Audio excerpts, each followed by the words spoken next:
Are you guys seeing this? Yeah. Oh, look. Hi.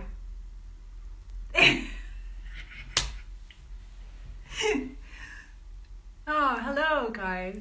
I am live. Oh my gosh. Huh? This is like, okay, I'm waiting for someone to send in a request. Hey, dude, what's up? Charlotte.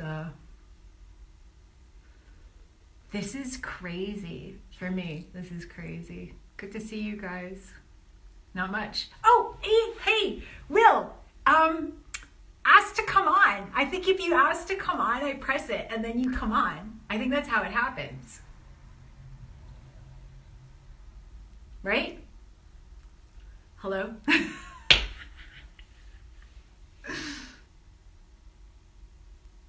Oh, Neil, yay, thank you. Jesus, Murphy, how do you do this? Okay. I might have to like jump off and oh, Will, press the request button. Yes, Will, please press the request button. I'm just going to laugh. Come on with me, please. It's good to see you guys. I mean, talk to you, kind of. Can you guys hear me, by the way? What's the request button look like? Good question, Will.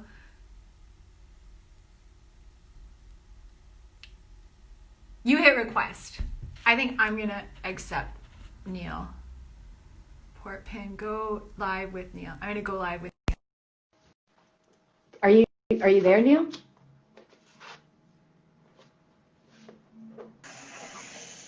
What? Hello. Look at you, technological wizard. You figured it out. How are you? I'm Good to good. see you. Yeah, it's good to Yeah? see you too. Your hair looks great. Thank you very much. That's very Yeah. kind. I As much as I appreciate can that. tell with the cans on. Yeah, I know it. It's my Me. favorite. Have you watched any IG live videos or anything before doing I this one? have. I have. They were smooth. They were really effortless. Every single one, you kind of you followed the trademark of every single one, and it's my favorite part of IG videos is the first 30 seconds where you're just staring at the screen. Because you're not no one's sure if they're live, no one's sure if anybody's watching. There's just this sort of blank for a second. So it's great. You figured it out. Hey, Thank you. Thank you. You know what? It's funny because there's nowhere to hide, you right? know. Yeah, yeah. It's not It's suddenly like ta-da, we're working. You know, the curtain parts. There's that kind of awkward little. Oh, I don't know what's going on, but you look like you're in a beautiful green space. How is it around you? it's lovely. I'm up in Vancouver. Yeah? Yeah, I'm up in Vancouver, Uh, so we've had gorgeous Great weather up weather. here. Yeah, it's been Yeah. really nice. How's your pup doing? He's good. He's at daycare today, so he won't be joining us, unfortunately. But yeah, Yeah? Oh. he's doing good. He turned 1 3 days ago, so we had a little birthday party for him. Cooked him a doggy birthday cake. Yeah, yeah. So he's I great. love seeing his little photos. They're so Yeah, great. Aren't they he's like adorable. gifts, especially now, Oh just yeah. to have. I mean, during COVID, I mean, you got two, right? No, I have one, You have but one. he's like having two. Right. Yeah, he's a big boy, right? Now, Station? Yeah, Yeah. yeah, yeah, Yeah, yeah. he's a big Which boy. is German Shepherd for Americans. Yeah, Translating. yeah, yeah, But yeah, it's gorgeous, and especially during COVID. I mean, it was one of those things of just being able to go and take him for a walk twice a day. yeah. You know, long walks, just kind of getting out of the house was just such a gift. Isn't it? Yeah. And getting like physical contact with another being Yeah, yeah. that's just so pure and direct. It's Yeah, wonderful. Yeah, it's great. They just love you unconditionally. It's gorgeous. It's great for anxiety and depression, and yeah, just for laughing, just the ridiculousness. yes, Roscoe's got the most amazing comic timing. I can be sat on yes. the sofa talking to Kim and say something, and he just looks behind and goes, and then lays back down again. You're like, right, dude? See, you get it. Yeah, it's adorable. Can I just like jump in because I know that I'm gonna try to get Will, I'm gonna try to get Patrick, like Yeah, everyone yeah, on board. Would that be all right? yeah. Do whatever you need to do. But I wrote questions Oh, look at down, you. like a big freaking keener, you know? So I was like, we're kind of, we're stuck because in a way we are limited about what we can say because it's supposed to be, no spoilers on this one. Yeah. So So we should all just kind of censor each other. If we sense that there's a spoiler coming up, we'll just beep each other yeah, out. Like, yeah, yeah, perfect, perfect. But I guess, like what we can touch on a little bit is maybe just you, just you, your journey, and some of the things that we've chatted about, some of the things that you've brought to light online, and just for people that are getting introduced to the character maybe the first time or maybe experiencing his next chapter, how some of that maybe connects to this third season. And one of the things that I don't know that everyone online knows about is that when you and I first met for season 1, you were working on a script, and during the entire season, if you had a day off, you were off in a cafe and writing. And then when we were on hiatus, you went and filmed a sweet short, The Perfect Match, right? yeah, pair. Yeah. A perfect pair, my bad. And you've been directing, you've been producing, you've been writing nonstop, and then now you have another show as well this past season that you shot alongside, and then just after Jack's storyline was wrapped for the season. So you've been crazy, crazy busy, and if you're not busy because of other work, you're making work happen. But there was a time period where you were thinking for a brief moment where you might just have to leave the industry as a whole. And I was wondering if, I mean, this is like a heavy thing, but it's a really beautiful journey, and it so speaks to the sort of drive that you have and how beautiful it is that you're in this space of abundance in some ways. And I feel like for so many people right now who are experiencing what we're experiencing as a world, it might be nice to see an example of somebody who has swum out from underneath it and maybe even on a daily basis has to maintain a certain practice to do that. And I was wondering if you could speak a little bit about that. So that's a lot. I mean, thank you for saying and recognizing that. Yeah, I mean, to kind of bring people up to speed on my story who don't know, I had a really rough patch about 4 years ago. So I've been doing this professionally for 20 years, and as you know, and anybody who kind of pursues this sort of artistic life, there's a million ups and downs that happen throughout the course of the journey. But about 4.5 years ago, I kind of hit a real nexus point where I hadn't really worked for a year and a half, and the work that I had done had been single days on feature films. So getting paid a day rate on a feature film isn't much money, and definitely not to live on when you space out the amount of time between them that I had. And at the same time, I was ending a 10.5-year relationship, and I was struggling financially, I was struggling emotionally, and I had to really kind of think about what I wanted to do with my life. I mean, LA is a gorgeous place. I absolutely love LA, and but LA is a very competitive place, and LA is also a place that it rewards the hustle, and it to make you feel like you're failing, or make me feel like I was failing. So I was just really struggling. I made the decision that I was going to cash in my chips and move back to London and kind of reconfigure and see what I wanted to do, maybe move back into theatre, because I started in theatre, and see if that's something that I could do to kind of recapture my artistic passion. And then along came Absentia. And it's actually, it's a kind of weird, funny story, because we heard about this show, Absentia. Obviously, nobody knew anything about it. It's a brand new show. And it came from my English agent. And there were no directions in the audition. So I got the audition to come through, and they said to self-tape this audition. So I just assumed it was English. So I self-taped for Jack, and then heard nothing back for like 6 weeks. I thought, oh, well, it's just gone. It's disappeared. And it came back again, and there was a note saying, we noticed that the American accent slipped a couple of times. Could you do it again with a stronger American accent? I was like, I had no idea it was supposed to be American. I just did him as English. And so did the audition again. And then at the point that I was moving back to Britain and figuring everything out and trying to decide what the next path would be, we found out that we were going to have 3 months in Bulgaria shooting season 1. I remember I flew back from LA into London, then flew straight out to come and meet you in Bulgaria. And it was the first time we met, and sat and saw you, and you're just so warm and inviting and lovely. And we sat, and it was the first time I'd ever kind of creatively been brought into the process of a project. I mean, you can probably attest to this. This was like no project I've ever been a part of. I mean, we literally sat there, you, me, Oded, Catherine, who else was there? Was Maria there? I can't remember. But there was a group of us mining through the scenes, and at the same point, passing around the laptop as we were putting ideas into the document, in the final draft document, as we were coming up with what we thought the scenes and the subject and the meat of the scene should be. And a lot of those work sessions ended up being what ended up the scenes in season 1. And from the get-go, it just made me feel really valued and part of the process. Yeah. And you're critical. You were critical. Even this last season, you came in, and that I think is, I'm cutting you off. Do you want to continue? No, I'm good. Can I gush on you for a second? Please. I might just squirm over here embarrassed. Yeah, okay, good.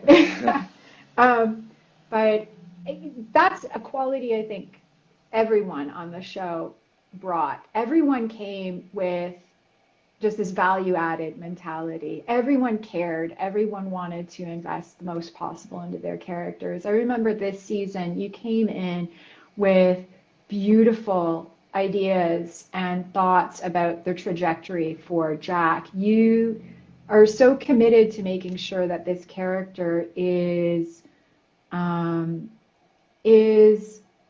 understandable. The choices that he makes in second season, I think, in some ways could be judged, and you never did. You brought forth elements of this character that I think make an audience say, oh, I get why a character like this would make some of those choices. There's a deep loneliness. There's a deep, possibly even a version of self-hatred in a way, right? And yeah, completely. And also that's not something necessarily that you even shy away from on your posts as well. I mean, to speak about things that we can talk about versus like storyline stuff, which we can touch on. But the things that we can talk about are, you are an advocate for speaking about mental illness and for speaking about ways in which people can navigate those waters. And maybe you could talk a little bit about that, because you've done some things along the way that I think are really great tools and skills. Well, thank you. There's a symbiosis, I think, right? I mean, I've lived with depression my whole life, and only really in the last like 5 or 6 years started to understand what depression meant, because especially in Britain, mental health awareness when I was growing up, there was none. I mean, my mum still calls them shrinks instead of going to a counselor. So the idea of going to a counselor was something that people who are incredibly broken go and do. But you don't, I mean, stiff upper lip and keep calm and carry on is the British way. So you don't talk about your feelings, you don't talk about your emotions. And this big thing happened about 6 years ago. I got a call from my mum, and my younger brother had just tried committing suicide. And he's lived with depression. And we've known about his depression for a long while. And thankfully, somebody found him and looked after him. And then 2 days later, he tried again. So we knew it wasn't a cry for help. And he's quite open about it. He won't mind me talking about it. Yeah. But what that did is it suddenly gave me a laser focus, because I wanted to help my brother, and scared me beyond anything, the idea that I might lose him, and to such a thing as depression, which is the loneliest feeling I've ever had in my life, the feeling that you are completely alone and that nobody gets it. And the only way out of that is by talking about it and making yourself, myself, and other people realize that they're not alone. So in those really desperate, dark moments, even if there's one quiet voice that is somebody that is just across a phone or on Instagram, you know that somebody in the world has a skerrick of understanding of what you're going through, can be the lifeline that you need to get up out of bed, to just keep going. And so it started me down this path of, one, looking to really understand it, but also to delve into it and to try to understand my experience of it. And so a big one for me was cold showers. We've talked about this a lot. I happened to be listening to a podcast by Dr. Rhonda Patrick, who's this amazing doctor in California, around the time of my brother's suicide attempt. And she was saying that reducing your core temperature by 1 to 2 degrees has been proven. Please tell her about this. Yeah, we tried it. It's been proven to have, in clinical studies, it's been proven to have as good an effect on reducing depression and depressive feelings as leading medication. And one of the things it does is it lowers your cortisol, which is your stress hormone, raises your serotonin, which is a happiness hormone, increases norepinephrine, a whole host of stuff, which I talk a lot about on my page. And I contacted my brother and I was like, look, you got nothing to lose. Why not try doing cold showers? And she recommended 5 minutes as the minimum to reduce the temperature. And I never thought anything of it. We both happened to be in Britain at the time and it was freezing. It was January. And then he called me back 2 weeks later and he said, I'm on day 12. And I was like, what do you mean you're on day 12? And he said, I'm on day 12 of the cold showers. I was like, oh, that's amazing. Congratulations. How do you feel? And I'll never forget the phrase. He said, I was walking to work today and I found myself singing. Yeah. He didn't start singing. Yeah. He found himself singing. It makes me want to cry. Yeah. He just said that this feeling of joy was in my soul and I kept expecting it to go and it didn't all the way through the day. And so I said, great, I'm in. Let's do a cold shower challenge. I'll do 40 days straight with you and let's see how we feel. And by the 5th day, I knew I'd do cold showers for the rest of my life because of the change that it felt in me. And then I started looking at I'd done a ton of ayahuasca. I traveled around India, going to ashrams and doing silent meditations, all trying to dig in. For the longest part in my life, I was trying to escape that black, dark feeling that I felt. And I realized that what I want to do is dig in and make friends with it and realize what it is so that it's not so scary when it hits and that I have a dialogue and a relationship with it so that when I get depression hitting me hard, which happens less than it ever has because of the relationship I have with it now, I don't lose myself in it. And the greatest tool for me has been talking about it with friends and with family or on social media and creating a community that allows a discussion to be had by it. And what I was saying by symbiosis is, at the point I was really digging into all of this, along comes Absentia. And here's this character who, in my opinion, is dealing with a lot of mental health issues. When his sister died, he couldn't metabolize that death because it brought with it a whole host of stuff of the fact that he felt like his father didn't love him. His father gave the love that he wanted to the sister, and the sister wasn't his biological sister, it was an adopted sister. So there's an animosity, there's a wordiness, there's a sense of sort of distrust. There's all these various different things. And when she died, he couldn't deal with it. So he fell into drink, he fell into sex addiction. And when we meet him, he's just starting to dig himself out of that hole. And suddenly, spoiler alert, but it's episode 1 of season 1, Emily is alive. And now he has to deal with the enormity of that. And he just can't, and he's spiraling. And all I wanted was for Jack to be happy, to find love and happy, but pursuit of just happiness and authenticity, that I felt really lucky that I got to channel a lot of that into the character. And especially this season with everything happened at the end of the 2nd season, and this season he's in the most pain we've ever seen him. And for somebody who's an addict, and for somebody who has a tendency to fall into that well of despair, it's a very dangerous place for him. He could start drinking again. He could go a myriad of ways if he doesn't find a way to titrate this emotion. And there's one pivotal scene that we had, and I'm not spoiling anything, which was a chance to titrate that. And we talked a lot about it. And I love the fact that you were open to those discussions. And you gave me I haven't seen an edit of it, but you gave me so much in that moment that allowed me to just surrender, knowing that I'm safe, knowing that you've got me, so that I can let my own true emotions channeled through Jack come out in a pure Yeah. way, to Yeah. allow him to have this moment that he desperately needed to be held Yeah. and told that he's okay. So Yeah. that for me is top 5 best moments of my career, honestly, that scene.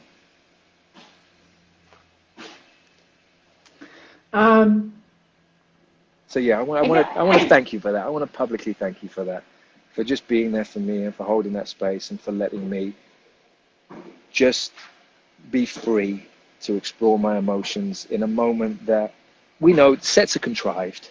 You know, it's not 2 people, it's Yeah. 10 plus people depending on the set, and you got grips having a cup of tea and gaffers scratching their bum, and you're trying to block all that out to be emotional, and it's all about the dance partner, and you stood there with me in that space and encouraged me to lean into it. So it was a really beautiful experience for me. Yeah. I could dig into your brain a lot more, and I am open to doing this again now that I know how to do it. So if you ever want me to jump on your thingy and just chat with you, I have nothing, but you have a wealth of You have so much. You have so much. But thank you for sharing that, and thank you for being a lovely partner, and thank you for making these siblings so everything, so loving, such assholes, such stinkers, like everything. Well, Thank you for that, they're and real, thank you right? for pushing. Thank you for pushing the story. Well, that's what we do, right? I mean, we get given something, and it's our job to take something on the page, which already has so much life but isn't living, and Yeah. interpret it in a way that makes it authentic and real, so that somebody tuning in, if they don't know who Stana is and they don't know who Neil is, can believe that these people are real people, because to us when we're playing them, they are.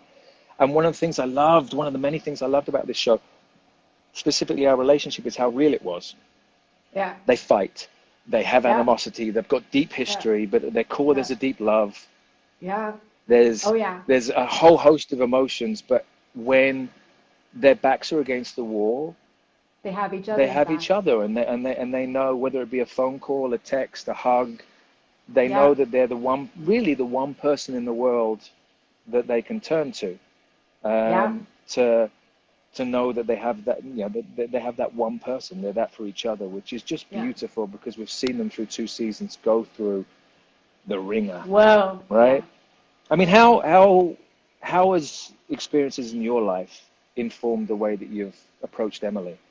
Because she's so complex. Yeah. Yeah. How has I mean, wait, let me ask the specific thing. I knew of you before, and ironically, we both starred in Quantum of Solace together, even though we never shared the screen, which is so random. Yeah. So I knew of you before. I didn't see Castle, so I'd only seen a couple of little things that you did. But the first moment for me when I went, damn, is when you saw Flynn for the first time in season 1. Yeah. And I've talked about it several times. For me, that was a masterclass. It was just a masterclass. I got to stand back as your brother in the scene and watch you see your son for the first time since believing that you were dead. And every single time I had to work hard not to cry, because you made me feel every part of that emotion. And is that something that you find easy to access, or is that a difficult thing? No, it's where I just want to laugh and jump around and be silly. But when you have to lock in on something like that, and some people, I would imagine, some performers and actors can just, I don't know where they get it from, but I feel for me, I have to try to dig for as much of the truth. And so it sits with you, and it kind of colors the entire afternoon. And it colors all the thoughts leading up to that day. It's, what does this mean for a person who hasn't seen this child that was ultimately their mechanism for surviving the worst? I remember that, and look, process-wise, it's a mixed bag for me. It's personal sometimes. Sometimes it's things that I read, things that I've witnessed, things that I've seen, friends' stories, like everything. It all comes into play, and you know that. Like we grab from our own experiences, but we grab from the world around us as well, right? We're copper conduits in some ways. And I was telling a colleague of mine, there was a photo I remember from an earthquake in Lima of a mother whose child had not survived it. And I saw this photo ages ago, and it's burned in my brain. I never forgot it. And there was just so much.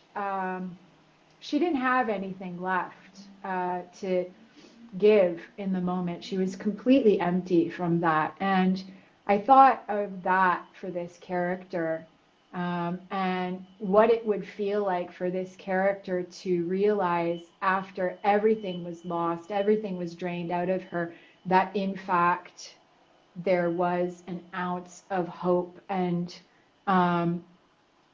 to sort of reverse track on that depth of emptiness.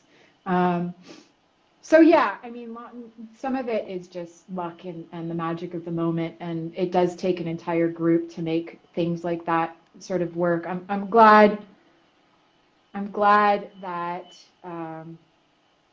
we could do and tell that story together, and I'm so grateful that you were supportive of moments like that, because Jack definitely was walking that walk alongside her. So thank you for that. I don't know if you remember season 1, for the first few episodes, Oded called me the lampshade. Do you remember that? Because do you remember how much yeah, go, you say that. Well, there was so many moments in I just lurked.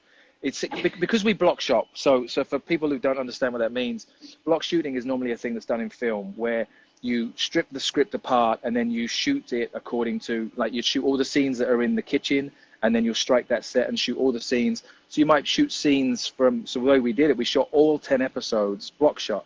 So you might shoot a scene from episode 1, 3, 8, and 10 in the first day, and then you'll go on.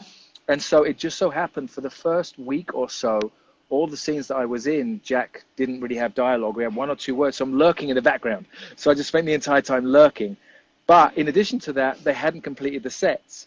So they would have me lurk in the background and hide the holes in the set, like hide literal holes in the set, or hide where there were cables. There was one little moment where Oded was saying, I had a big coat on, and he said, can you just put your hand on your hip? Because my hand on my hip was hiding cables that were laced up the back of the set. So he was calling me the lapshade because I was window dressing. Yeah, you were upstaging. Oh, not purposefully. With the door. Yeah, with the door. There was something about you that everyone would just start laughing, you know? You'd come in and it would be a moment and we'd all stop and look, you know? I'm like Kramer. Oh, it was fantastic. Yeah, it was very, very funny. A moment of lightness. And I was telling people, I'm like, listen, making thrillers is comedy. Truly, it is. And I guess we kind of need that, you know, we need that back and forth between the humor and the story in order to balance out everyone's life at the end of the day. I'm going to jump. I'm going to go and speak to a couple of the other actors. I love you. Thank you very much. I love you. This was fun. Very Thanks for having me on here. All right. Yeah. I'll speak to you soon. Bye. Bye. Okay. I gotta go get a charger before I put someone else on, and then I'm gonna find one of the other actors. It'll be cool. Hold on a second.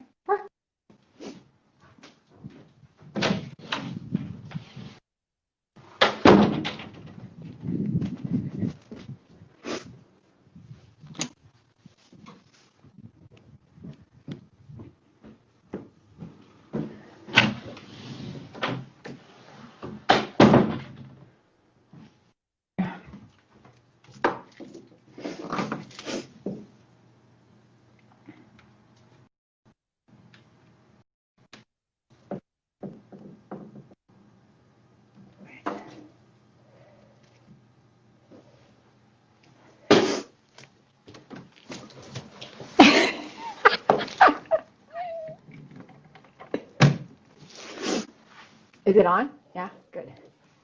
I hope it's charging. Okay. Now, I'm, oh, am I sideways for you guys? Hold on, let me do that.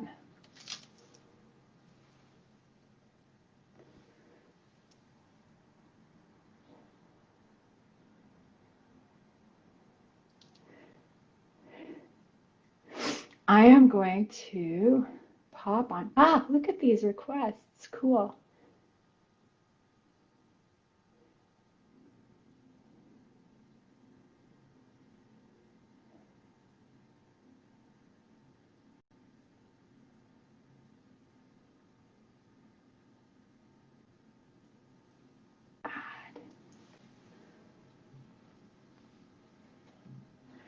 I'm Patrick, are you there? I'm going to try to connect you on. Oh, hi. Look at your hair. I know it's so quarantine long. I haven't cut it. Actually, I think I've cut it once since we filmed. And I'm just going to keep growing it out and see what happens till I have to It's work cool. again. Yeah, it's cool. It's fun. All my friends are teasing me. They're like, oh, it's college days, Patrick, because this is what my hair looked like in college because I couldn't afford to get haircuts. Chic. Man, Hi, good to hi, see you. really good to see you too. What a wonderful interview. That was, Yeah? yeah, like making me tear up just because I thought it was just so great. I mean, hearing so many wonderful, beautiful, personal things and what like lovely, vulnerable questions. You guys were just, it was so sweet. It was so sweet. I mean, like, I think I'm learning how to be vulnerable in public, and it was really nice to watch the two of you do that. I mean, Neil's fearless. He's Yeah, fearless. well, you are too. Awesome. How is quarantine? Like, how are you? Listen, okay, I have a question for you. Yeah. You were amazing at making sure that you actually hit the gym third season. And for so many reasons that everyone needed to, right? Third season is without pitching anything, it's active. So we had to be making sure that we were strong enough to sustain. But how's quarantine for you now?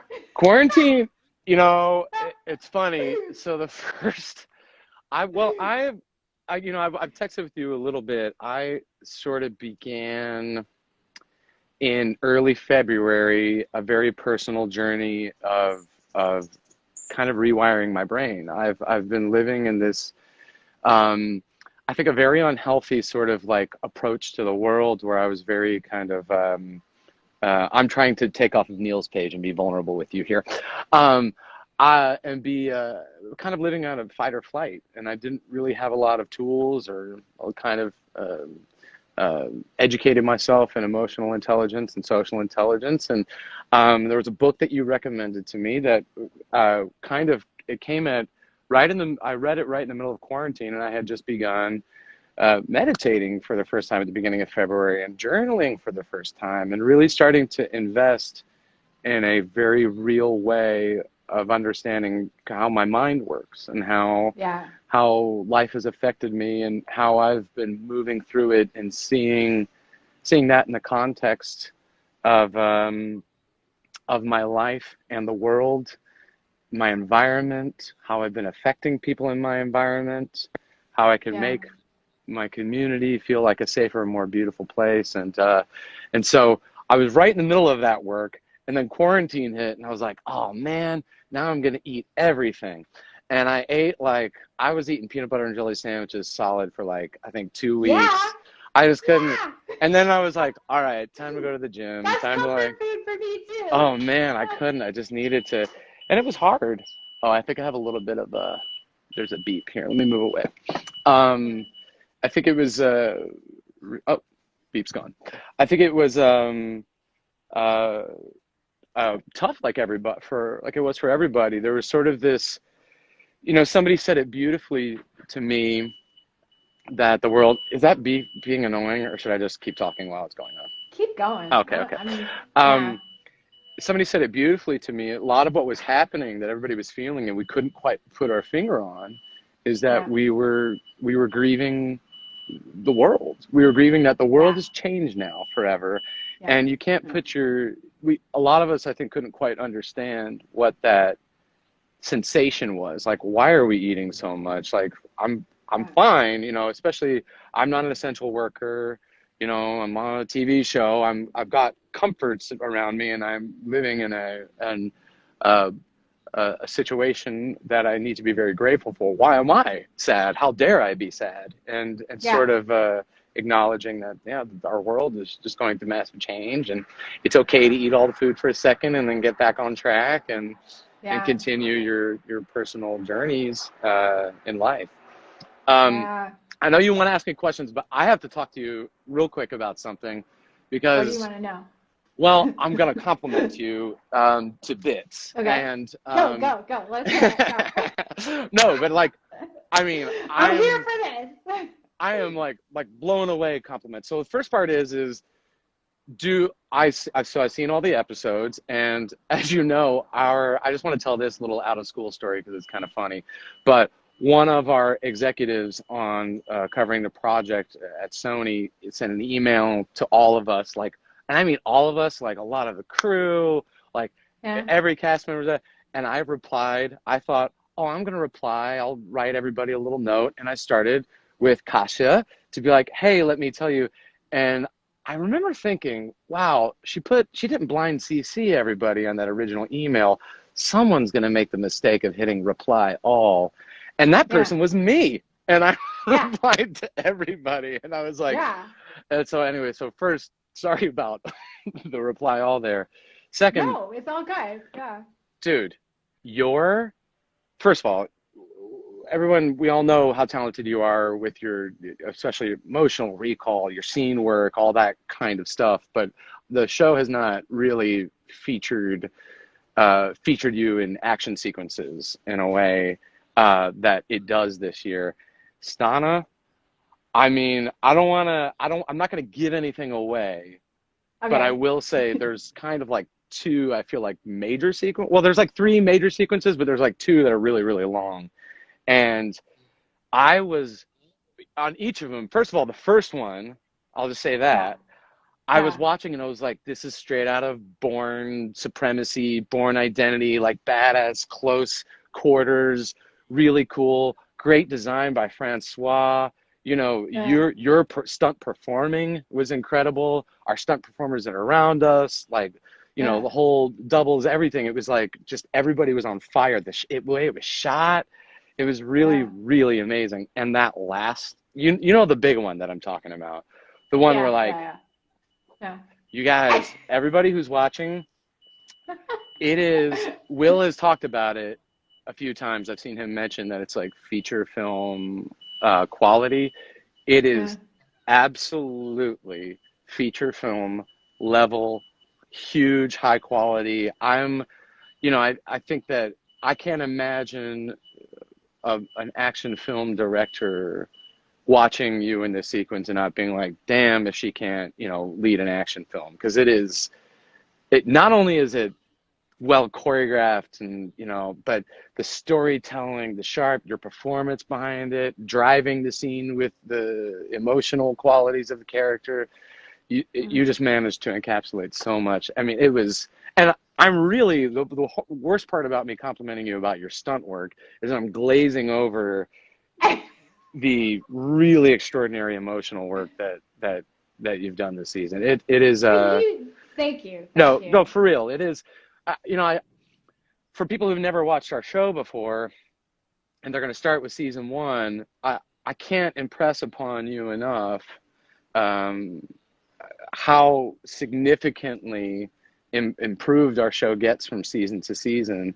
And in that too, that your performance, which is guiding, is the guidepost for the show throughout in every season, how I'm so proud of everyone, first of all, for improving their work and truly on every level. I mean, production, writing, directing, the sound quality, the music choices that we're using, scoring, etc.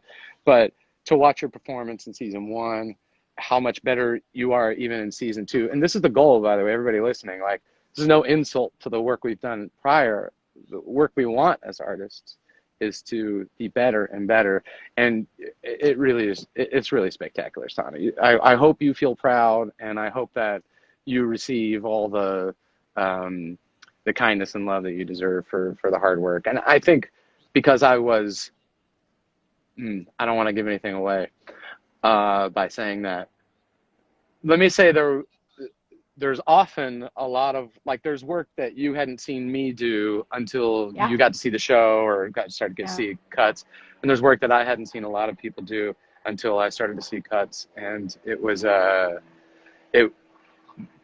it was very clear, like, it was kind of overwhelming as I was watching the show as to how much must have been on your plate this season, between stunts, between the producing work that you're doing, between the performance work that you're doing, how we were working with the writers and the directors along the way. And it was a massive undertaking, and you thrived, girl. You, like, it's really good. It's really good. It's really impressive. Making me tear up because I'm so happy for you.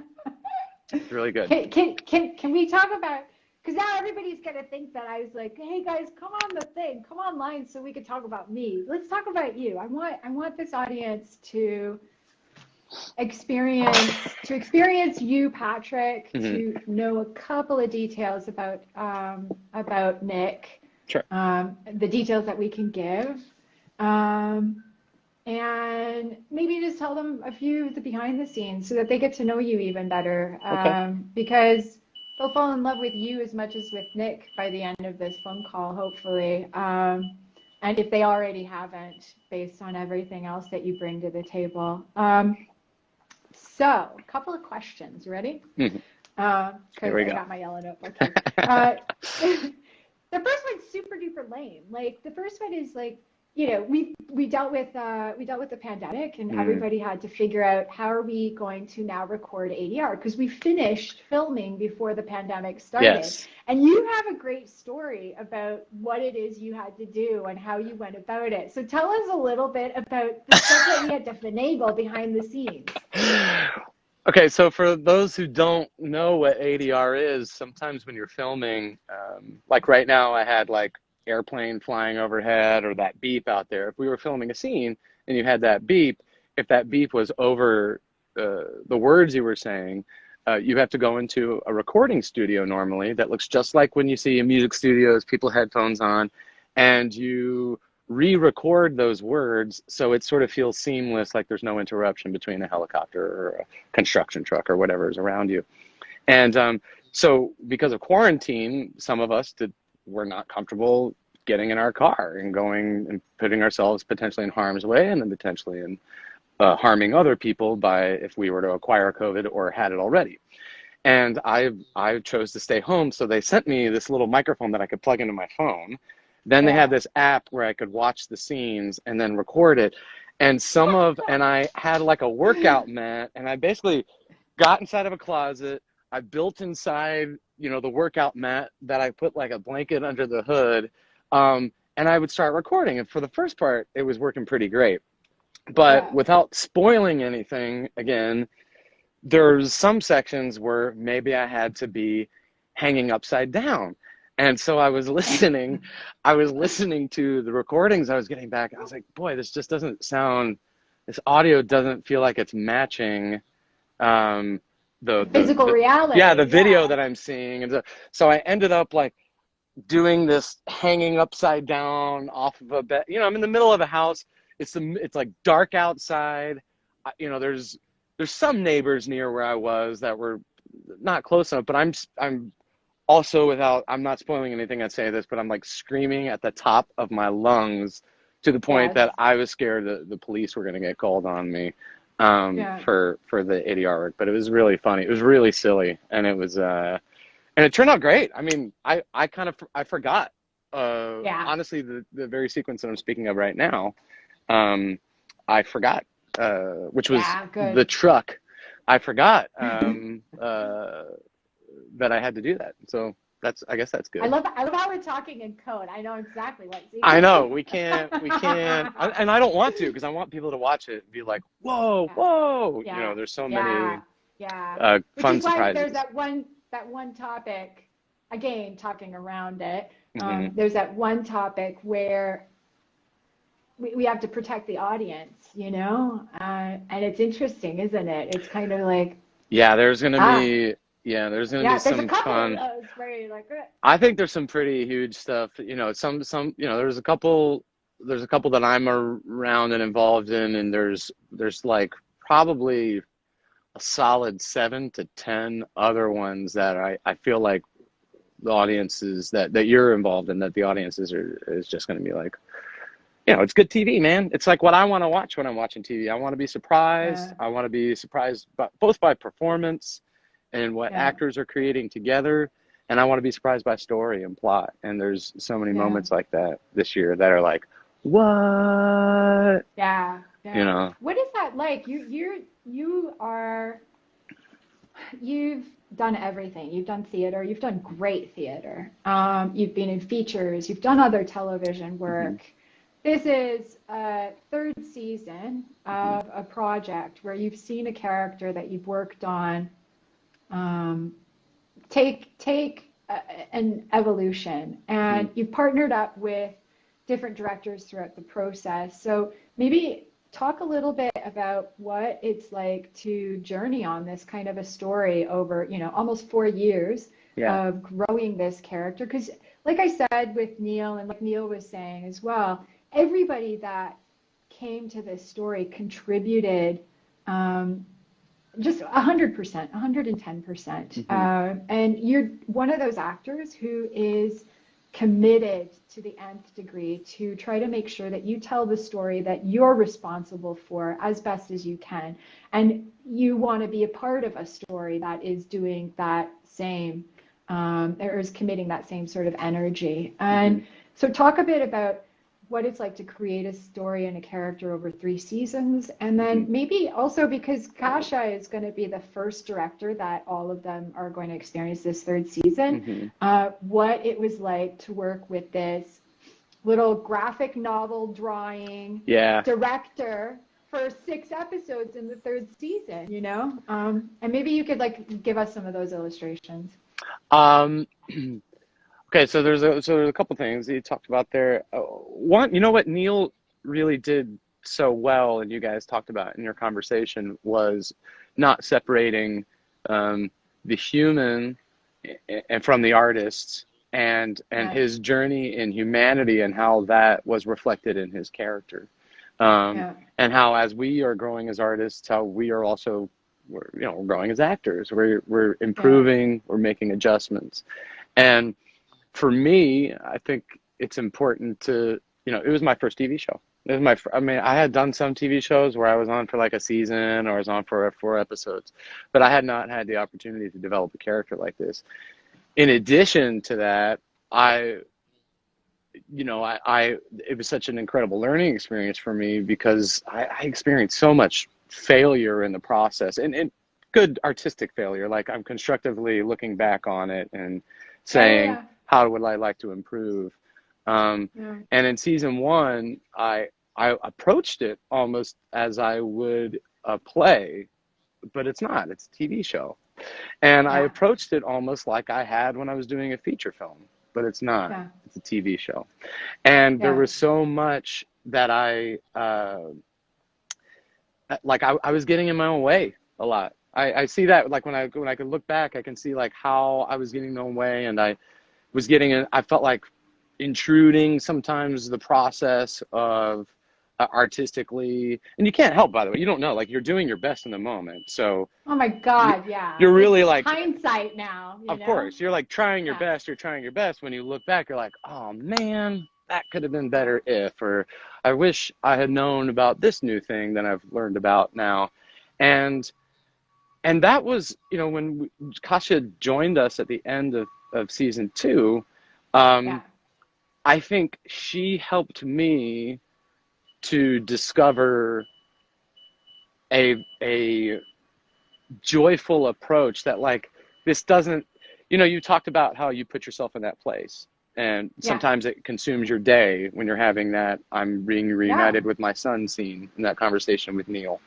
And I think I would get so enveloped in that I forgot about the second part, which you said, which is, you know, making thrillers as comedy, which is like, Yeah. hey, man, this is also life. Like, let's not separate the artist from the human. And Yeah. let's enjoy this experience. Let's make sure the people I'm surrounding myself are enjoying this experience. And I think that Kasha helped me kind of help Find me the play. That's right, Yeah. understand that relationship too. And I hadn't Yeah. begun this sort of journey yet of exploring further my own personal lack of emotional and social intelligence yet. So I'm still sort of existing, even while we were filming season 3, with a limited tool set as a human being. Yeah. But having her when I'm As we all are, bloody hell, don't you Totally. think? It's kind of a growing process right now. It's life journey, man. It's Yeah. This is the journey of life. You know, it's like I posted Yeah. something yesterday on Instagram that's Yeah. like, you can always begin. You can always, it's never too late to start. It's Yeah. never too late to Yeah. like take a look. It's never too late to say yeah. you're sorry, admit that, you know, Yeah. you want to make an adjustment. This is part of the Yeah. beauty of that I'm embracing now, that I'm like, oh, it's so free. And honestly, it's like part of what's Liberating. this movement is also Yeah. encouraging it. I mean, that's what Yeah. the Black community is kind of saying, is to everyone, is like, Yeah. you know, if you have been existing in a shameful place, or a place that hasn't been making your community feel safe, you can start right now. It's okay. You don't have Yeah, to feel. paradigm shifts are okay. Yeah, and Yeah. and we don't need to be threatened by that.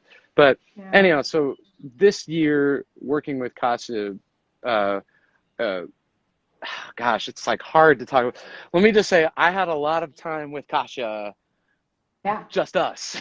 I don't know how else to say Yeah. it. And we were able to, or I was able to really feed off of her artistic joy and her Joie de artistic. vivre.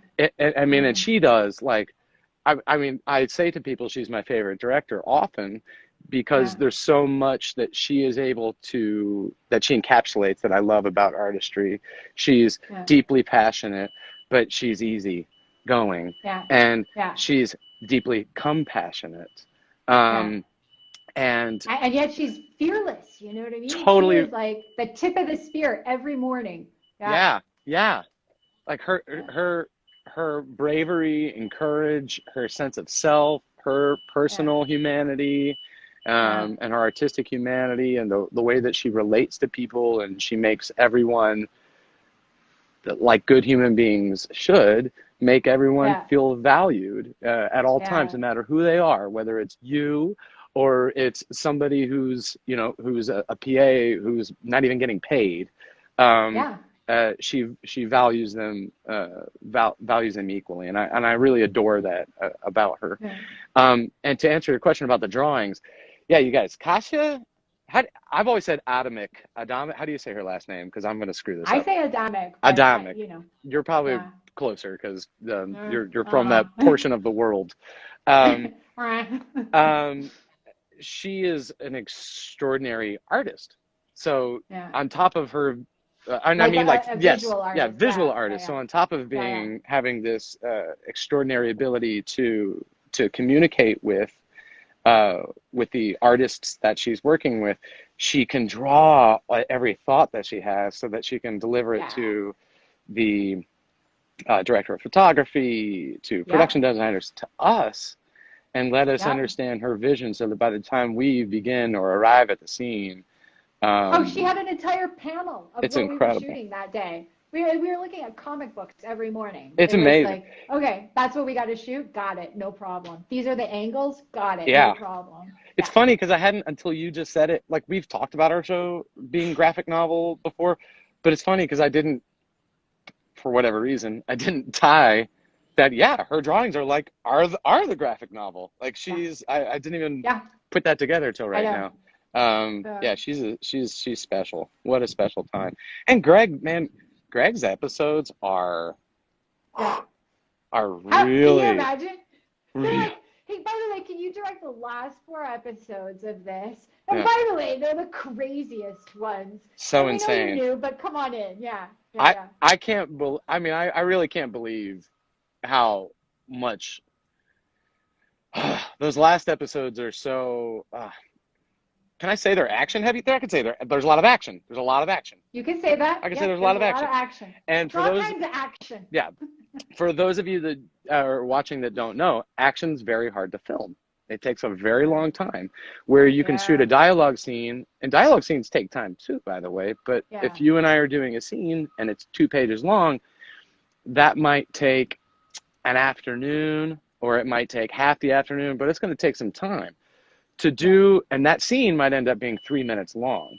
To shoot like Yeah. 30 seconds of an It's action insane. sequence can be a Yeah. day sometimes. I mean, it's Yeah. really tough. So when you see And those, you know better than most actors because you're comfortable in that genre. You've done features that are in that genre. yeah, When we would come to set and you needed to just off the cuff do something because the scene required it, you were like, oh yeah, no problem, right? So that's a world that you feel very yeah, like I feel really comfy comfortable with. in action, in action stuff. It is very fun. And honestly, that education that I've had, working with like Wade Eastwood, who does all the Mission Impossible movies and designed all those crazy, dropping off the helicopter, hanging outside of the airplane stunts and all those awesome fight sequences.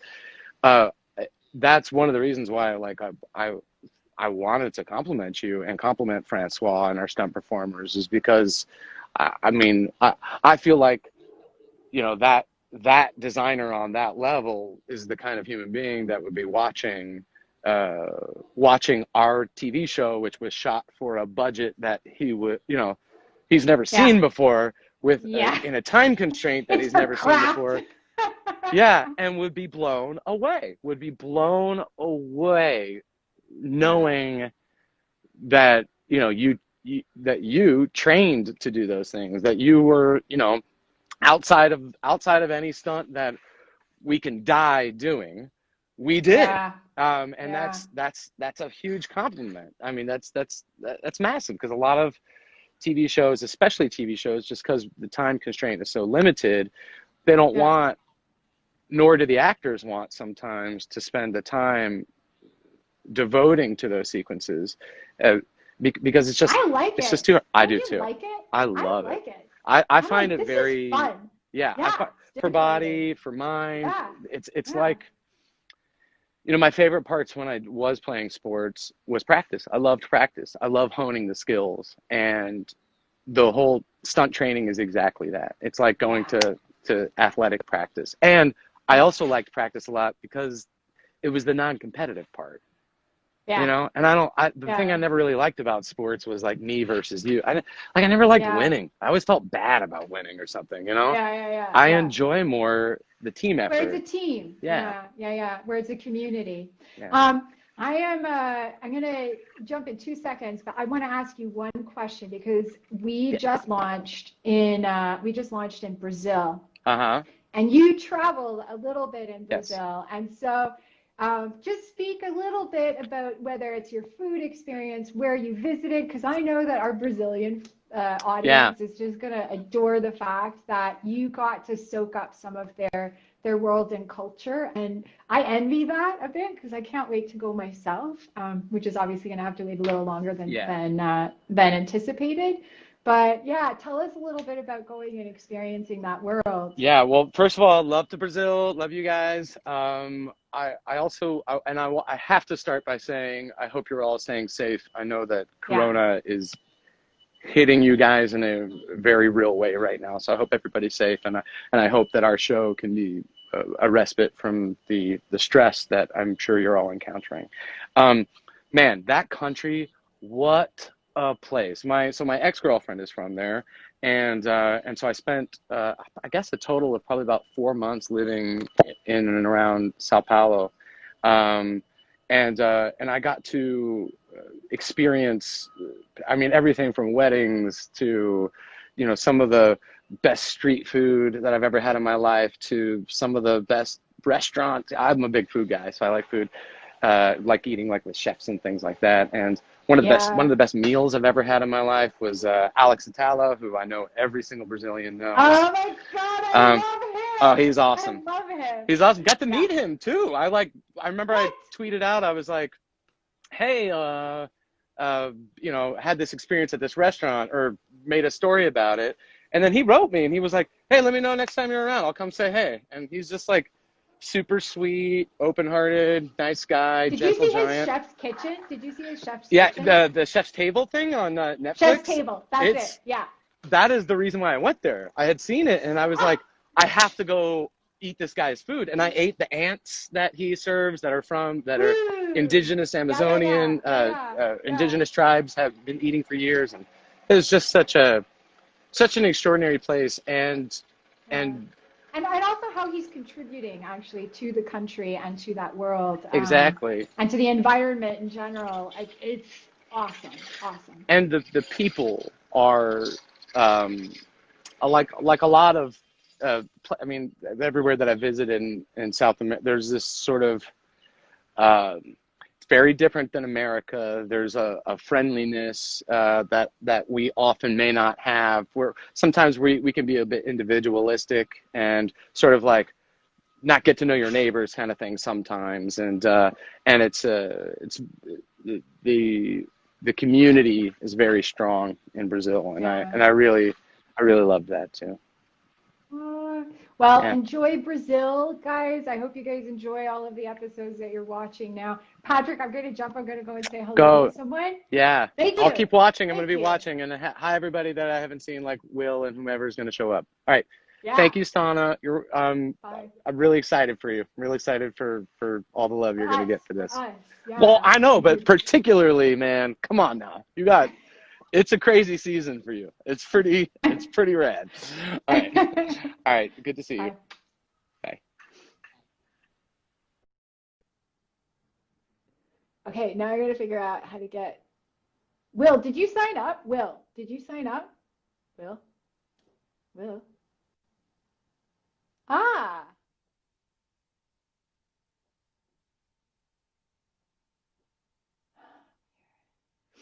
So, Will. Oh, Patrick, Lou. Let me try to get you in. Add.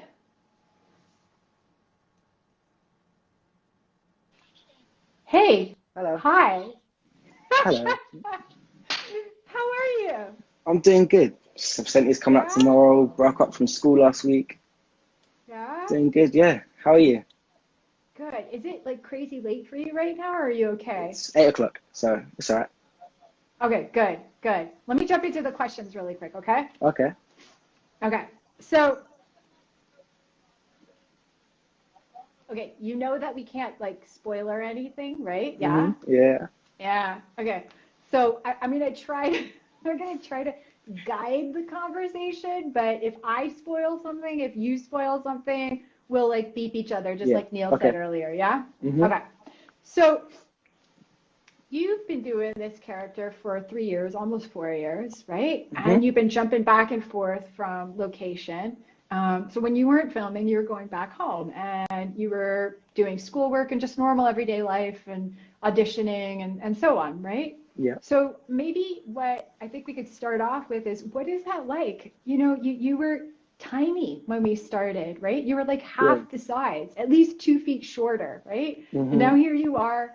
Like there was a period where you and I were looking eye to eye nearly. And I was like, oh, okay, this has changed, right? Yeah. This last season. What was that like for you, kind of balancing the schoolwork, balancing the work, balancing jumping between these 2 countries? Your parents are so beautiful. One of them would come with you every time that you came down. And they were just like the coolest set parents that I've met, honestly. They're really just like, thank you. They gave you space to do what you needed to do, but they were also there just in case you needed extra support or help or whatnot. And they were just like really fun to have alongside as a cast for us. So tell me a little bit about What's that like? This is a 3-year journey for you. This is a character that you've been playing now since you were 2 feet shorter. And how did you balance doing that work with all of the homework and stuff that you had when you had to get home? I think at first it was harder because I weren't used to it. It was, Yeah, I come back from Bulgaria and I'd had a ton of catch-up work to do from my school. But yeah, then as I got into it through the seasons, I've kind of just adapted to that. I know I've got homework when I come back, so as soon as I come back, I'll do it. And yeah, it's almost as if me and Flynn have grown up together in a weird way. We've yeah, both come from being kids to young adults in a weird way. yeah. And so we can relate in some ways because we're both teenagers. And yeah, it's weird, but I like it. It's fun. Yeah. Mm. What what do you think? Maybe we could talk a little bit about Flynn. What did you think is this is kind of a big one actually, because we talked a lot. We had a couple of rehearsals, right? Like we would Yeah. all meet in the hotel lobby and chat about the scenes at hand and talk a little bit about where the characters were going.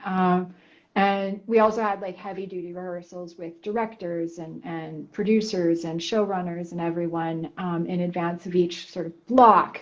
Um, Maybe you could talk a little bit about what you think is for Flynn over this 3 years. What's the most important thing for him without spoiling anything? And maybe specifically this season, because maybe it changed, you know? I think for Flynn, I think the most important thing since season one has been his family and his own safety. Yeah, I think he just wants everything to be one nice, happy family. And he knows it yeah, won't ever be like that, but that's what he longs for. I think throughout all the yeah, seasons, his actions are like, he always depends on you, his dad. He always trusts you because he knows what you're capable of. And he wishes that it could all be together, but he knows it will never be like that. So even him, as he grows up, he has to kind of gain some sort of independence because he knows he's going to face some sort of problems that you faced, that his dad's faced. And yeah, it's just, that's what he longs for, I think, for safety. yeah. Um, I I told people that Flynn is definitely there's no question that Flynn is Emily's son. Yeah, And I mean that in the vein of um, certain qualities and characteristics inherent in that character, talents, instincts. Um, and I think that that comes to the foreground more this season than ever. yeah. And maybe you could talk a little bit about that as well. I think the main thing he's got from his mum is resilience. It's that he Yeah, won't give up, even if he knows that it may not turn out okay. He won't give up because he wants the positive outcome, even though he may never get it. yeah, It's like he always hopes for better, even though he's preparing for the worst. yeah, And I think that is what is a driving force. I think his parents, his family is his driving force because he knows he needs to be persistent and also determined to get done what he needs to do because that's is what he's faced with and he can't escape it because there are obstacles in his way. yeah. Um, I'm looking at you and I'm like, he's beautiful. Look at him. Thank you. So, like, as far as Corona is concerned, how are you navigating that? Have you been able to um, stay online, stay social? Are you like, what is it like for you? Are you looking forward to going back to school one day, or are you kind of like, actually, this is good. I'm okay with doing school from the computer. What's that like? It's been weird because I've had to do all my schoolwork on a computer and it's Yeah. normally us just writing in books in a classroom, but now it's just typing out essays and filling out worksheets online and it's different. But I prefer school. I never thought I'd say it, but I prefer actually to go to school than be at home. Well, I hope you get back to school soon, and I hope that you get also back to work soon because you're a Yeah, lovely hopefully. actor. And Thank I you. love working with you. And thank you for being my scene partner. And thank you for bringing everything that you bring to that character and Thank you. to our show period. You're just really like a lovely human to work with, and just a talented boy. So much success, much love. I'm sending you all of the good spirit fingers, and please give my love to your family as well. Yeah, yeah. I'll see you. Bye. Bye bye.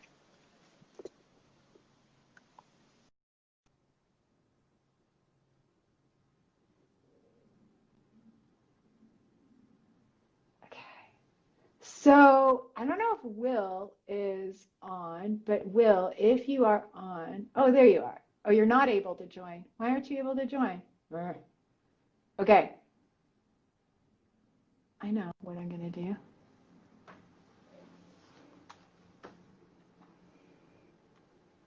Do you guys want me to answer some questions? You want me to save this?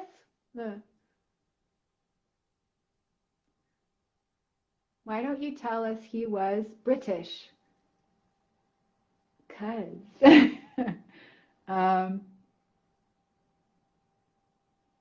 no, you can't decline. Why did you decline? Somebody knows that I'm reaching out to him. Undecline. I'm going to do it again, okay? Ready?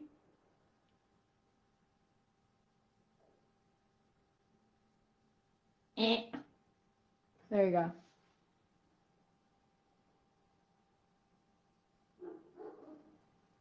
Hi, Italy. Hello.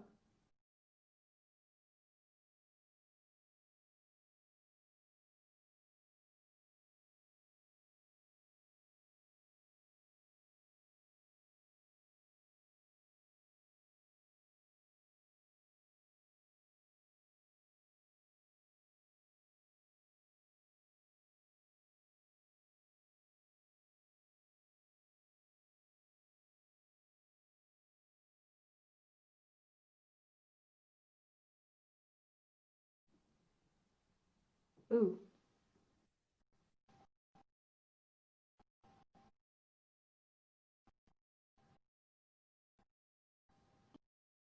I'm gonna try.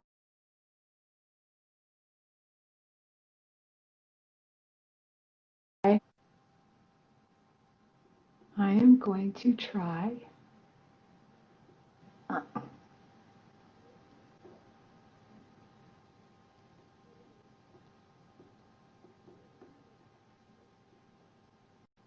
Oh, wait, maybe up at the top now. Yes. Add.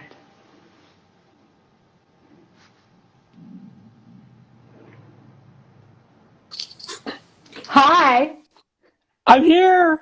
I've always been here. How are you? Yay, you guys. This is Hey. Bill Pasco. This is our showrunner. He is the man responsible for the entire season. With lots of help from lots of people. Can you turn the camera around? Because you're sideways, and I'm not sure if I I like view it sideways. I like You being want to do sideways. that? Is this an No. artistic choice? How's this? Okay. Is this better? Am I upside down now?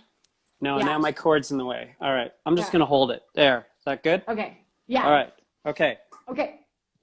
We have to jump at like 12:20, something like that. Yeah. We have to jump, Yeah. right? Are Yes. we okay for time? I don't even know what time it is. Well, I was wondering if Matt standing by, because I think so. people want to hear. I tried to click him in. Well, yeah. Okay, try and bring him in because people should hear from him. He's awesome. Yeah. And Yeah. what about Big Patrick's hair? He was like going Spicoli on us. Like I wouldn't have recognized him. He's like Serpico. I know. If I had walked by him on the street with that hair, I would not have noticed it was him because his hair. He looks completely different. I know. It is. It's early. It's early. Brad Pitt. Yeah. And I mean, like mine's getting there too. That's why I'm wearing a hat, because I need a haircut and I can't get one. So, yeah. Oh, it's 12:15. Okay, let's jump. Ready? I'm gonna ask you a couple of questions. Okay. All right.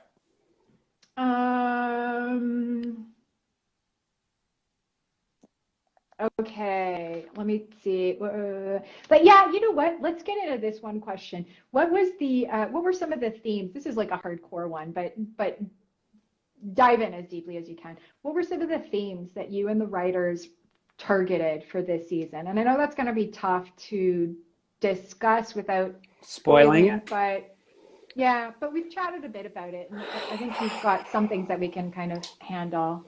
I think resistance, redemption, resilience, only themes that start with the letter R.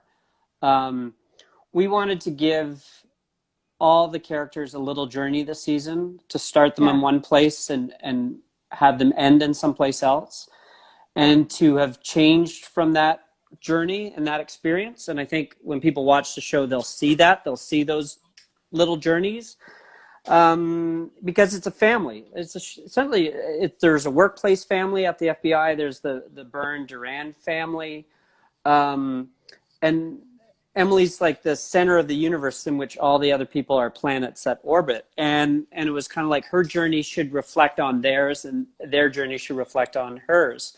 Yeah. And it was like we wanted to tap into things going on in the world, and without spoiling anything, when they watch the show, you'll see things that have happened in the last year and a half on planet Earth reflected into the show.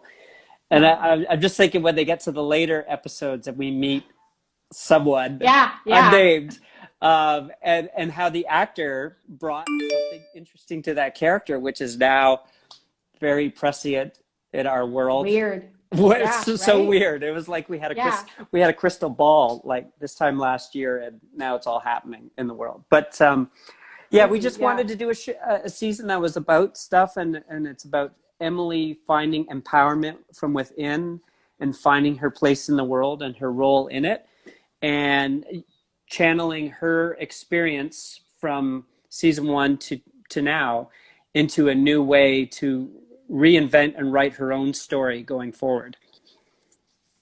That was a fantastic shortened version of it, and I know you can dive really deep on this topic. And we will.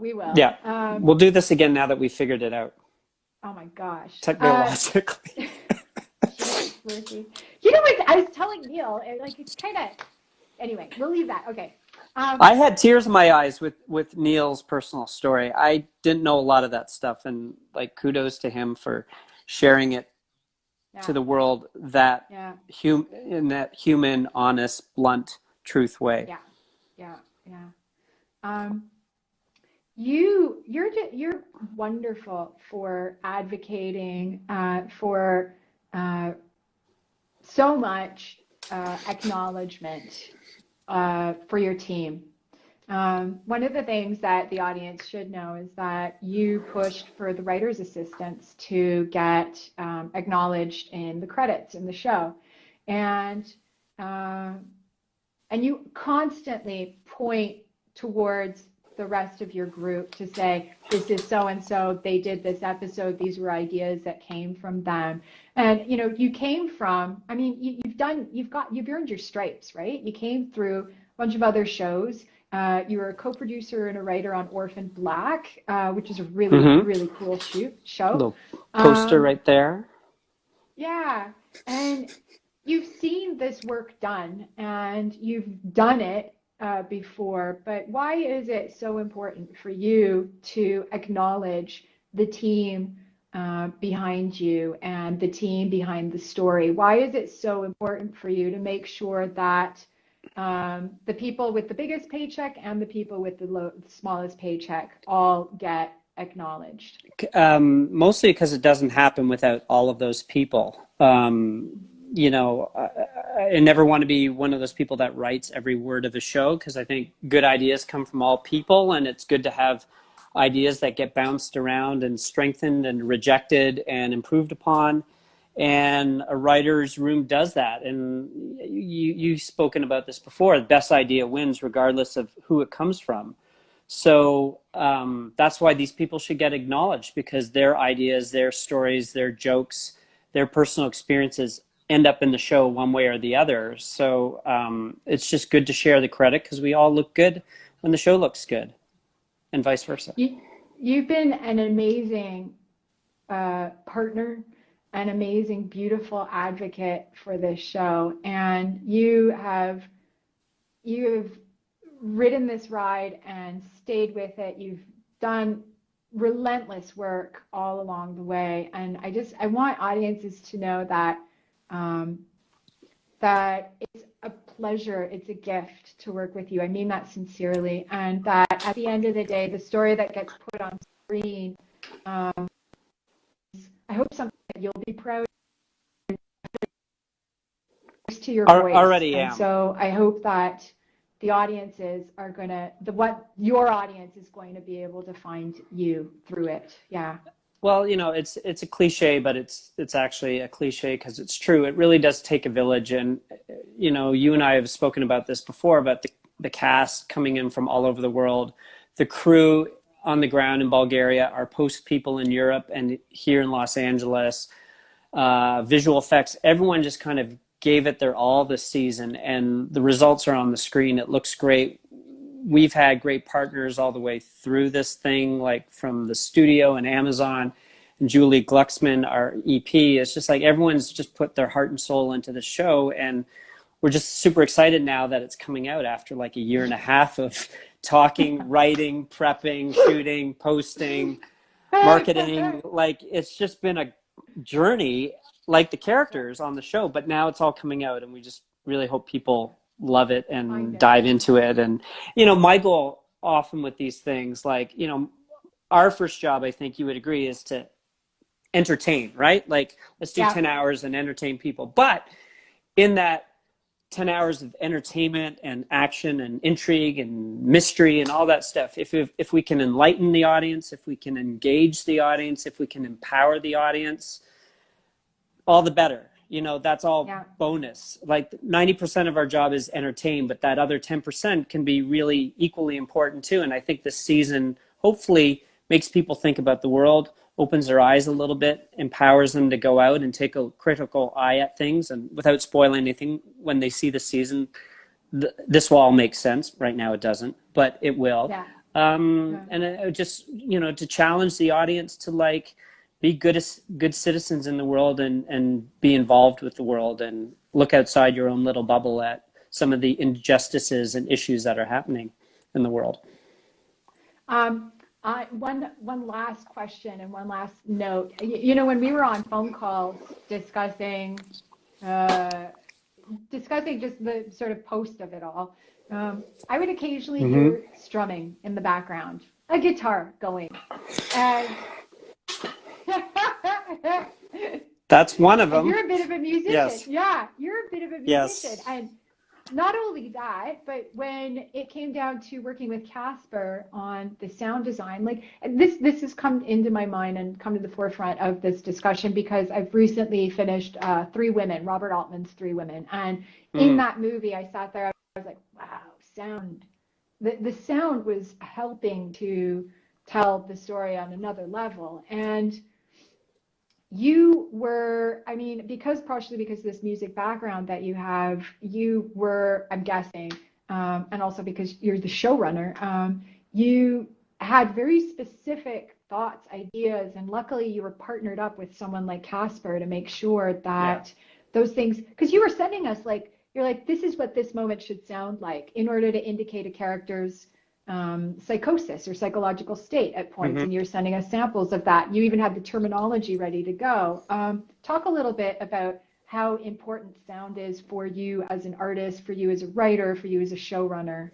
You know, because of, I think, and I've had this theory for a number of years, because of reality television, which is a little less, you know, you got bumpy camera work, shaky, whatever. I think audiences nowadays will forgive kind of a rough image, like, you know, something that's a little handheld or bumpy or whatever. But if the sound is bad, they can't hear someone talking, they start reaching for the remotes and getting mad. So for me, sound is important, one, because it's the words. I'm a writer and I'm, you know, I want to protect the words, but I also just think people want to hear it and they want it to sound good. And we are really fortunate with our post-sound production team in Poland, Casper and his crew. Like, this sounds like a movie. Like I remember sitting in the mixes and some of the sounds I was hearing was like, I really hope the audience on their TV sets can hear this because it just sounds magical. And it's another dimension to the storytelling. And, you know, we want you guys to look and sound good, and sound is a big part of that algorithm. So we're lucky that we have amazing sound people on the show who can get us inside Emily's head. Here, and STANA, you talked about it, the crickets in her head. You always talk Yeah, about yeah. Emily, the Wasps. cricket, the wasps. Yeah. That's it. Yes, I knew it was an Yeah. insect of some kind. The Yeah. wasp in her head. And we do that this season in some of these flashbacks and moments of trauma where we kind of go into her shoes and into her headspace. And sound is the way to do that in a really elegant way. Okay, good luck to all of us. Actually, in the mouth of the wolf, as they say. Okay. Spoiler. I'll be talking to you. I'll be talking to you in like 3.5 minutes. But I'll Okay. jump off and see if I could get Matt on. Okay. I'll leave and listen. Bye. Yes, and I'll talk to you in a bit. Bye. Okay, let me see who's next. Hold on. Oh, I got a request.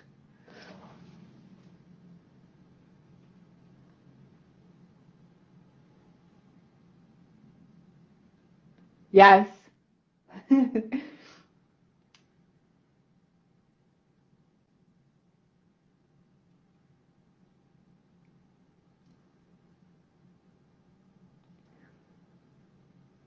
For those of you who are wondering, Will is on Instagram.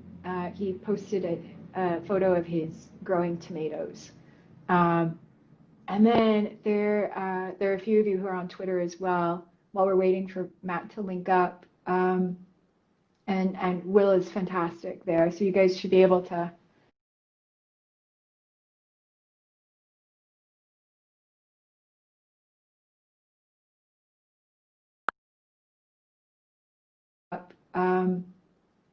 and Will is fantastic there. So you guys should be able to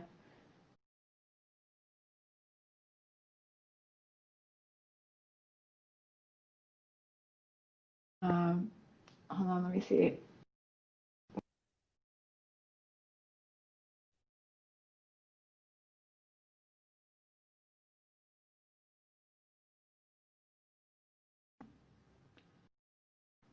Okay. Mink. Mink. Thank you. Singing.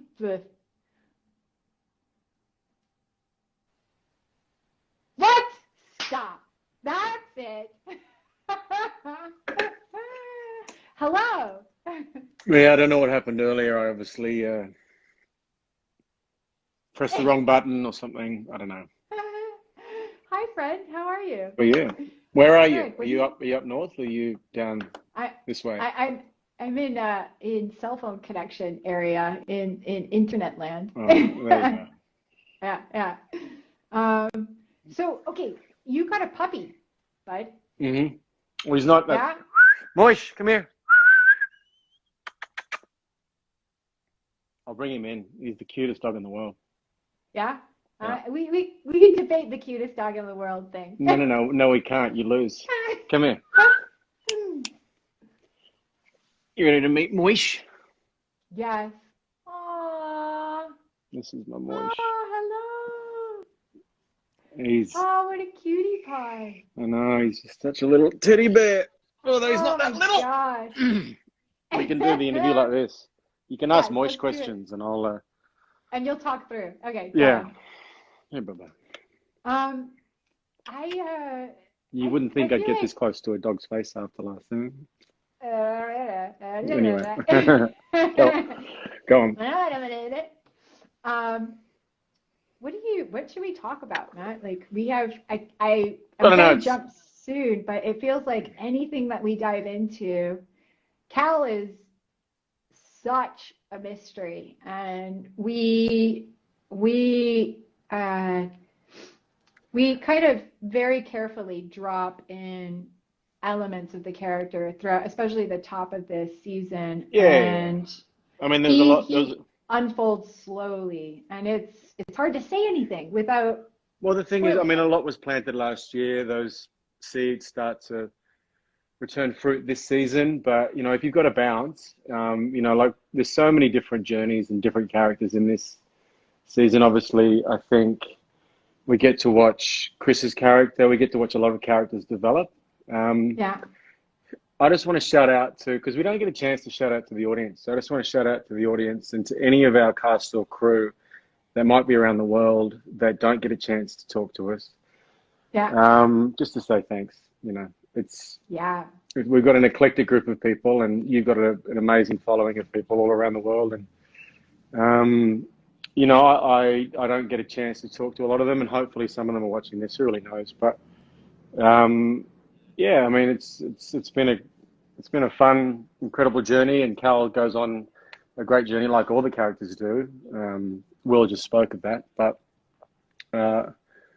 yeah, I just want to acknowledge the great time that we all had and the amount of amazing people that we got to work with. Yeah.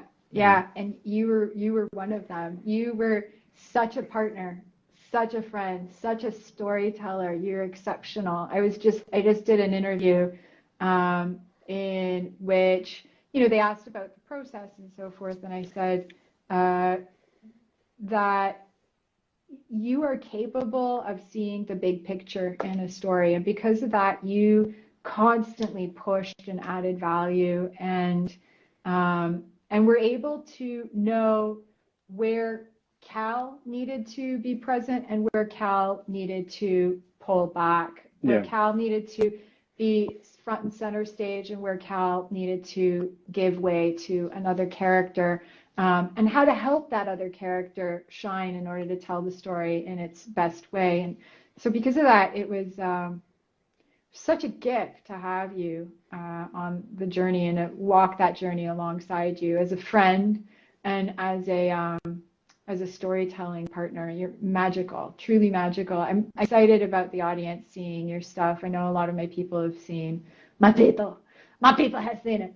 My people have seen the episodes already because they're responsible for participating and supporting it, right? Mm-hmm. And the cast shines. The cast is a gift, and your work as Cal is beautiful. Yeah. And I don't get to tell you this enough. Because you don't listen usually. You change the topic. No. Wait, give me a second because I got to see if I have to jump.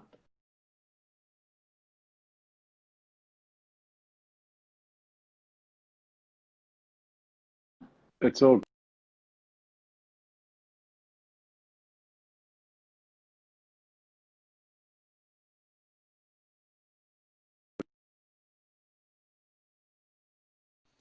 Where I have to go. We do. So talk to me well, a bit. I don't know. I think working over there. Yo, go well, ahead, obviously, I benefited from joining in second season, so I got to see the first season, so I had a fresh set of eyes. But it's very rare that you get an opportunity to work on a project where you fall in love with the story and you have also such creative input, like a few people have already, to be able to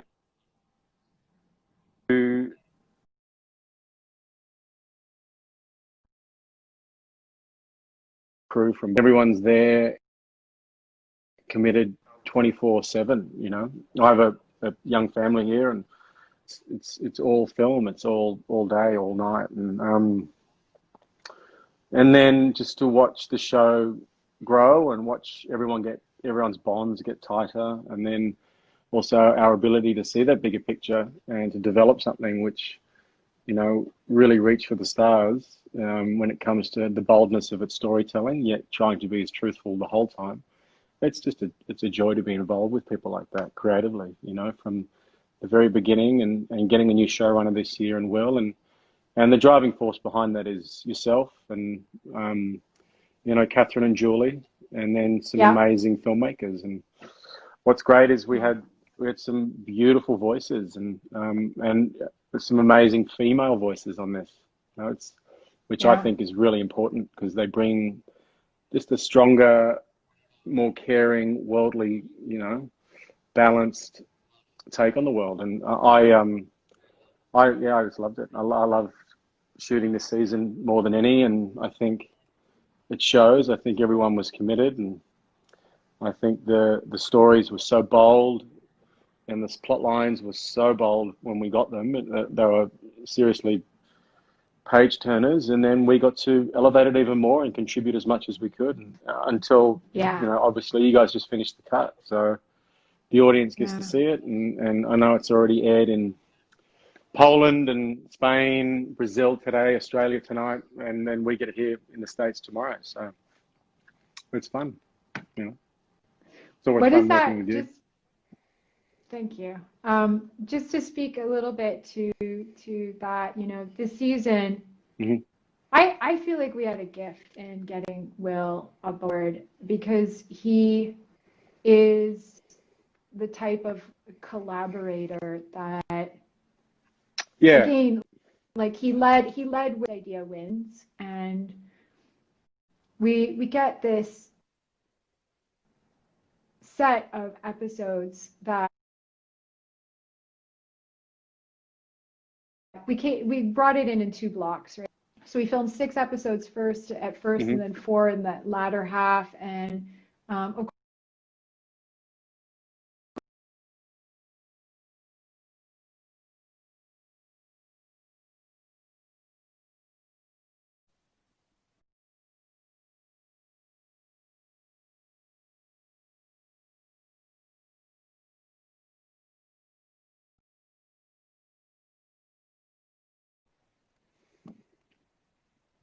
You there? I lost you for a second. Can you hear me?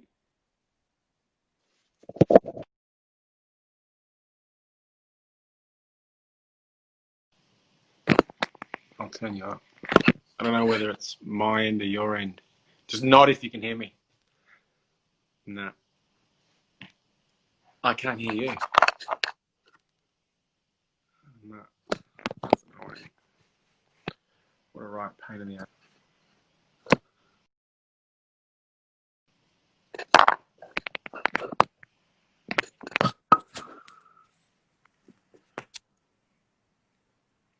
I can't hear you, love. Give me a thumbs up if you can hear me. You can't hear me either, can you? I don't know what's going on.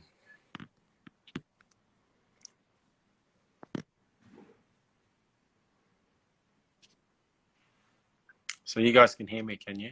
We can hear Matt, but not Stana. That's what they're saying. All right. Well, I'm about to start chatting. Yeah, the last thing that you mentioned, do you have to go? The last thing that we mentioned, just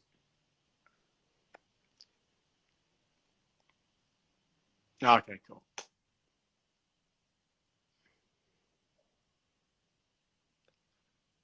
It doesn't matter. Say hi to your family.